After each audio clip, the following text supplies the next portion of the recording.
This is it. This is the home stretch. We're going to do it differently. I'm going to stand right in the middle here, but you guys are going to participate whether you like it or not. I, too, am a lawyer. It says I'm MD, but there's actually JD. But the law school I went to had the Socratic method. Do you know what that is? That's where the teacher asks all the questions and you do all the work. So you guys are going to we're going to make this participatory together. I am here to help each and every one of you learn how to be your own coach. No matter what business you're in, whether you're a young doctor starting out, a young lawyer starting out, we all need to learn to be our own coach. I'm the CEO of Launchbox. My name is Dan Negroni, and we have a business that focuses on next generation leaders.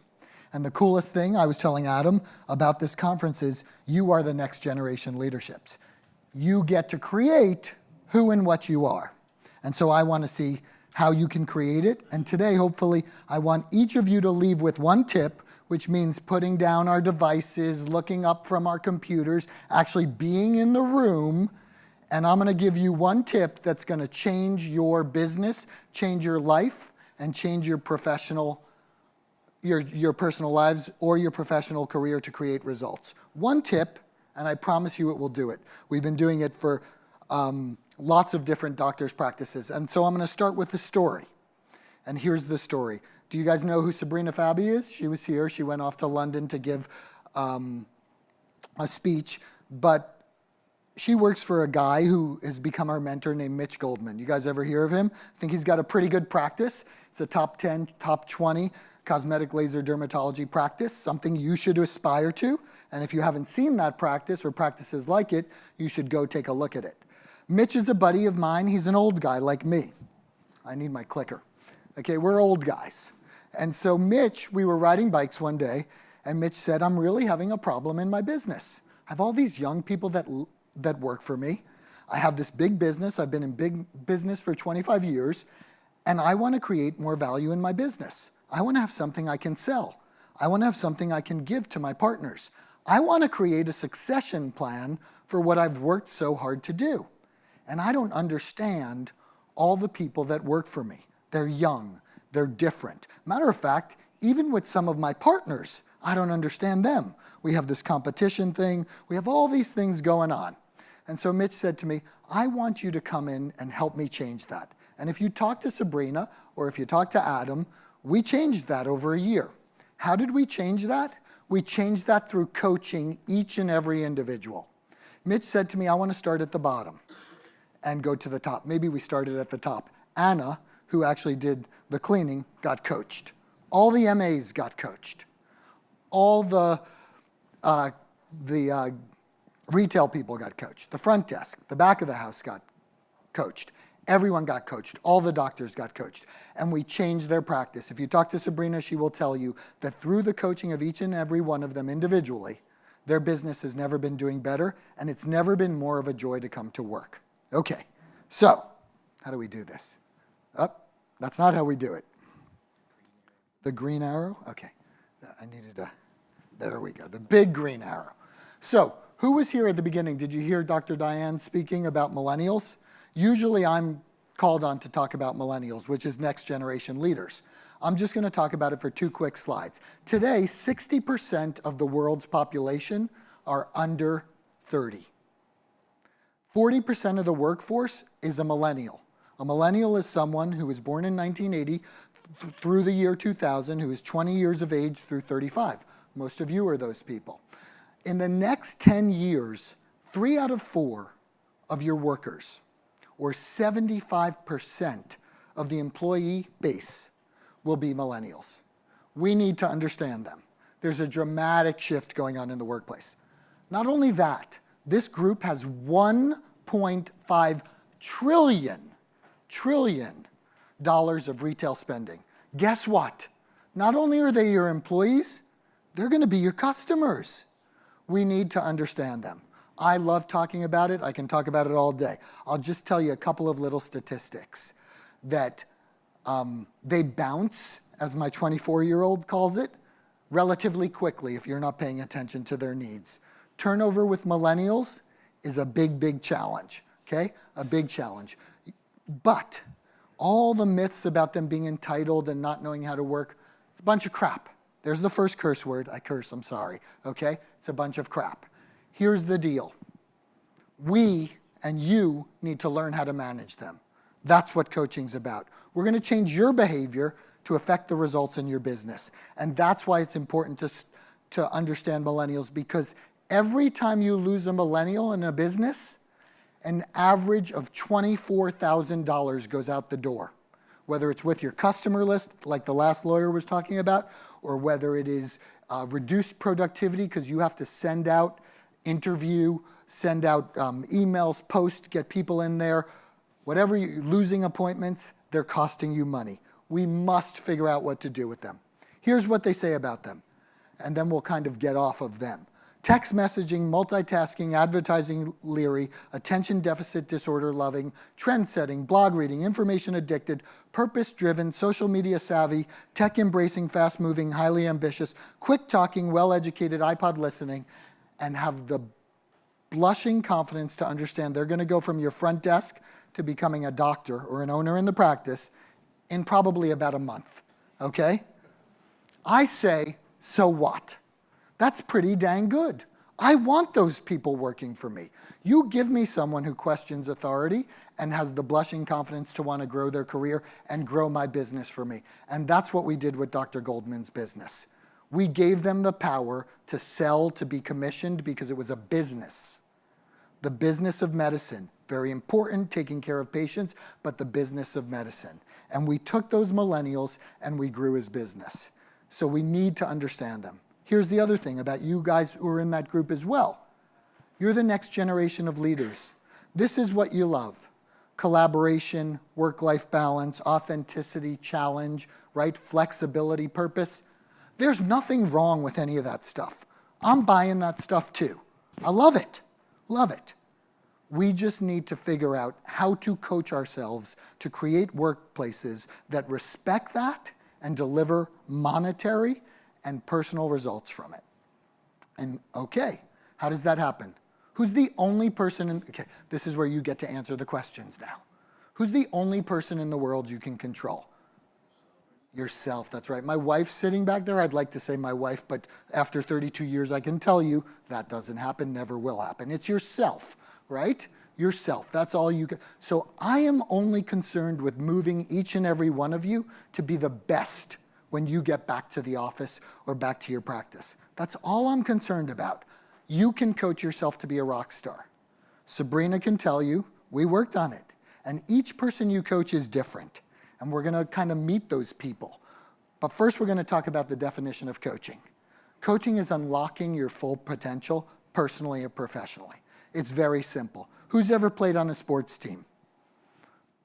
What's your coach's purpose on a sports team? To coach? Tell me what that means to you. To give each individual player on that field or on that team direction so they can work as a team to create results, right? That's what they do. Each person, each different person, they're different, right? Okay, so we're going to talk about coachability, and I have to introduce you to a couple of people that I've met along the way. And these three people actually come from a law firm, although you can guess who you are in this spectrum too as we introduce you to them. The first person I'm going to introduce you to is Eager Eddie. You can almost guess by his picture that Eager Eddie, he wanted coaching. He loved coaching.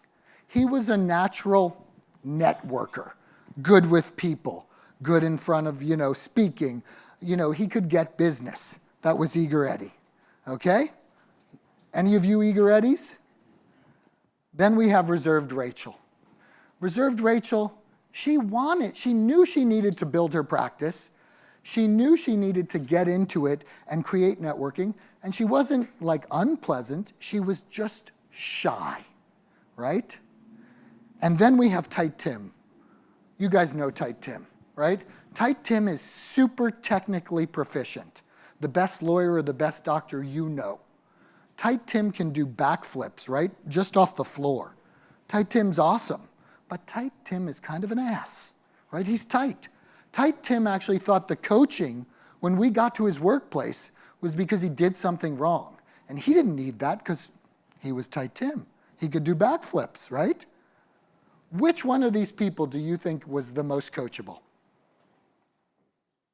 Let's take a vote, a show of hands. Who thinks Eager-Eddie? All right. Almost half the room. How about Reserved Rachel? Oh, guys, you like Reserved Rachel. Wow. How about Tight Tim? No one's giving him shit, right? Nothing. He gets nothing, Tight Tim. Well, here's the deal. They're all coachable. They're all equally coachable. It's like that sports team I was telling you. They just need to be coached differently. And the same thing is true about your employees. A matter of fact, Sabrina might tell you she was a little Tight Tim-ish with me. But if you heard her espousing what we did for her firm and did for her as an individual, she moved from Tight Tim to Eager-Eddie in a month, okay? Because we found that for her. So no matter who you are, there's hope. And no matter who your employees are, they're coachable, okay? Here are the steps to coaching. Here's what we focus on. Results, doing it from the inside out, authenticity, which is the most important thing that millennials care about, which is being real. It's this generation's thing. You guys know that. It's about being real and being transparent, no nonsense. And then value. Contributing value to others and being a giver and making results. So we're going to talk about how you use those things to basically coach yourself. First thing is results. We're in a business world. We're in life. Everything relates to a goal or a result you have to create with your practice. More patience, better relationships, protecting your business better, learning more of the technology, being able to create a research department, being able to work with all the vendors out there, work on your whatever deals you have. And at Goldman Butterwick, I learned lots of things about that in particular business, and they're amazing at it. It all depends on what you're gunning for, your results. You must set goals. If you set goals, statistically, we study this as coaches, and you'll have an 11 to 25% better chance of hitting them. It's as simple as that. Even if you say it, you put a commitment out in the room, you'll have it happen for you. The first thing is, I want to know from you what your result is. What are you looking for to do, to be better at, personally or professionally? Same thing, okay? Number two is, we work from the inside out. And that's why Tight Tim, Eager-Eddie, right, and Reserved Rachel are all equally coachable, because we go from the inside out. We find what they need, what's their thing to coach themselves, okay? So who are you? That's where we start. We have a system, and our system goes, I need to understand myself first. If I cannot understand myself because I'm the only person I can control, how am I going to build relationships with others? And how am I going to create results? It's as simple as that. That's the formula for success. So we start from the inside out. That's how we work. First thing we do is strengths. Anyone take Strength Finder 2.0? Anyone know what that is? Back there, Mike took Strength Finder 2.0. It's a quick assessment, a baseline on how you think and what you do and what you want to be to the world. We start with your strengths. Then we make you figure out what your values, skills, and passions are and how you want to apply them. We move then to your brand. What's your personal brand? What do you want people to say about you? My 3 brand words are this: bold, generous, and empowering. And I know my 3 words are accurate because we did a test. And we did a test of a whole group, focus group of people that knew me. And they came up with my 3 brand words after I came up with mine.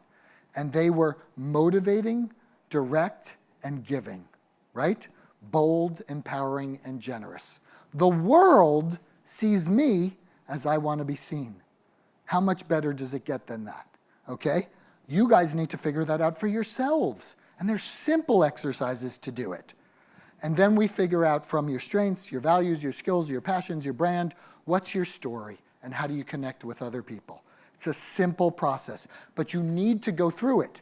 And at the Goldman Butterwick firm, every one of their employees did this to create the best workplace they could, which created results, which was more money and a better workplace. That's what they did. Okay, you cannot fake this stuff. That's the thing. And Sabrina will tell you. It always comes back to what you can control, right? You answered the question right. Who can you control yourself? So you need to be real and authentic. I have a question for you, and here's my question. What is the single most important life work skill? What is it? Scream it out. What do you think it is? You're sitting right in front of me, so I'm not going to do it again. How about the gentleman over here with all the beautiful ladies at his table? I don't know how you did that one. Communication, number one answer. What else? Passion. Honesty. What else? I said my 15-year-old, I asked him the question. He said forgiveness. I'm like, holy, what did you do, you know? The number one answer is communication. But what do you think the answer is that I think it is? Here it is. It's building relationships. Communication's a part of it. Honesty's a part of it. Passion is a part of it. Why is building relationships the most important thing? Come on, guys. You're doctors. Trust is valuable. Of course, it's a commodity. What else? I'll tell you why. Here's the answer. We're human beings. Every interaction we have is with another human being that controls power, money, love, sex, information. Most of the time we're doing all those things with someone else, okay? It's the product of being a human being. If you don't learn how to create a relationship, then you're not going to be able to have employees. You're not going to be able to have clients. I mean, what's the number one thing you do? Get clients to come back. To want, right? They want to, after Botox, they want to peel. And then they want some Juvederm, right? Volumina, whatever it is. They want it. And so you need to create relationships to be able to do that. The problem is we don't teach this in medical school, do we? I mean, maybe you have one course, right, on patient care and how to deal with a patient. But the basics of building a relationship, understanding yourself first, your brand, your story, your strengths, and then getting it done. We just don't do that. Building relationships, again, I'm going to point out a study. The Carnegie Institute will show you EQ, you know what that is? Emotional quotient versus IQ, things you learn or read in a book, which, by the way, now, we can just get them here. We can be as smart as we need to be. Now, obviously, we need to be smart, especially in esteemed professions like yours, but we have IQ here. We're not spending enough time in grade school and high school and medical school once you get out in your practice and understanding the art of building relationships. Coach yourself to do that by knowing yourself first. Put your oxygen mask on first so you can be able to extend and communicate and create great relationships with other people. All right, here it is, the fourth rule, providing value to others. How many of you, and I know Sabrina would tell me this, that Dr. Goldman and Fitz, who was there before him, before he passed away, they were huge mentors. They changed her life, right? She jetted off to London to go give another speech. She's 32 years old. She's the most fabulous 32-year-old I know with the most successful practice, and she had mentors to do it. How many of you are looking for mentors or have mentors? Yeah. In life, we're searching for mentors all the time. Here's what I'm going to tell you, the secret to coaching yourself. The best mentor that you can ever have is who? The same answer you gave me before. It's yourself. So many times when we train thousands of millennials all year long, thousands, they're telling me if I could just find a mentor that would take me out and see how smart and special I am. Dude or dudette, I'm telling you, you're your mentor. Figure out how to attract to those people and get your own path. This is about coaching yourself to be your own best mentor in all those things. And then once you learn to coach yourself because you've put your oxygen mask on, you can coach others and share value and contribute and give. And then you have a practice like Goldman Butterwick that grew 20% in a year in an already amazingly successful practice. It's unreal what you can do when you give to others. And that's why I love my friend Mitch. He wanted to give to everyone. Super generous. The ability, and he knew giving to them, giving to his patients, would help him in the end, right? So he was a giver. So teach yourself to mentor yourself so you can be that mentor for others. That's the value that you can provide. I'm going to go to millennials and you guys because this generation of yours, we love on-the-spot recognition. And I don't know if it has something to do with getting a trophy for standing on the sidelines in soccer and picking your nose or whatever it was, but we got trophies for everyone. Our whole life, when we're a millennial, everyone told us how special we are. And I'm not saying you're not special. You're completely special, all of you individually, especially if you learn to coach yourself. But they love recognition. How are you going to recognize the people in your office? What does your future worker look like? What does your future customer want to be recognized like? How do we give value to them by recognizing great work and good things each and every time? So, those are the 4 rules, right? Results, inside out, being real and authentic to create relationships, and contributing value. The best way to do that is to ask a question.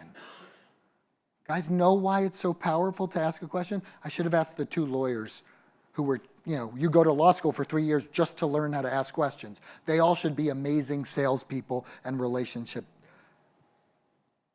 developers. Why are questions so powerful? Anyone want to take it? Come on, someone give me some loving. Questions are, what's that? They provoke thought. They provoke thought. What is people's favorite topic? Themselves. If you ask a great question, Dale Carnegie, 1936, themselves. If you ask someone a question about themselves and engage them, for all the vendors out there, it's the number 1 thing you can do. They immediately do what? They lean in. They like the conversation. They enjoy talking about themselves. The same is true of our workers. The same is true of figuring out conflict with people. Instead, so we worked with Goldman Butterwick. Stop yelling at each other. Stop telling each other things. Ask them, help me understand why you did that this way and you thought it would be a good result. Help me understand when you took a client from me off my schedule or whatever, why were you thinking to do that? Instead of, why, don't do that again. Why'd you do it? Well, maybe there was a valid reason, and there probably was a valid reason. Scheduling, conflict, someone was leaving, someone asked for it, all those things. We have a whole 2-hour session on the power of the question, but I'm telling you, if you can learn to utilize the power of the question, you will be able to coach yourself to being the best person you can be, the best manager, the best friend, the best husband. Can I get a clap for that one? So here's what I'm going to leave you with, and you take what you want. Focus on and set big goals for yourself, for your practice and for yourself as an individual, okay, and for your team members, and talk about it. From the inside out, go buy Strength Finder 2.0 by Tom Rath. Take your strengths and start to delve into learning what your strengths are. Write a list of your values, skills, and passions, okay? Understand what your brand is. And by the way, I will leave cards out there. I will walk and help any one of you who call me through this process. Learn to tell your story. And more importantly, connect with other people through authentic, real conversations by sharing things of yourself, right? Really, we all need coaching. I've presented 3 times this weekend at different things, and in the back, my acting coach was sitting there, and my wife was sitting there, right? And I'm asking every time, how do I do this better so I can create more value for the audience? I live coaching myself. It can drive your wife crazy. She will tell you that. But I want you guys to really figure out how to authentically want to improve. What stands in the way of your practices being better is you. That's it. It's as simple as that. Become your own mentor, be a giver, and learn how to mentor other people. And so with that, I want to tell you what Oprah said. Who knows who Oprah is? I know you're millennials. You know who Oprah is? Do you remember that episode where everyone in the audience got a car? You get a car, you get a car, you get a car. It was like the coolest thing in the world, right?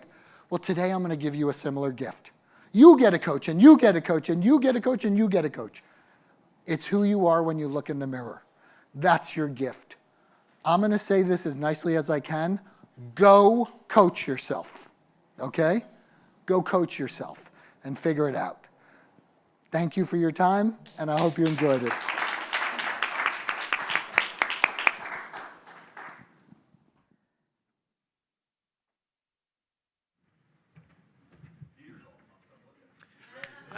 I feel ready. Yeah, thanks, Dan. That was amazing and inspiring and an incredible way to end this awesome conference. I want to say thank you to everyone who attended. Thank you to our awesome faculty who came and took time out of their busy schedules to talk. Thank you to Bryn Mawr Communications for putting this all together for us. I want to have a few minutes of any questions or final thoughts before we adjourn to lunch. Experiences, thoughts, ideas?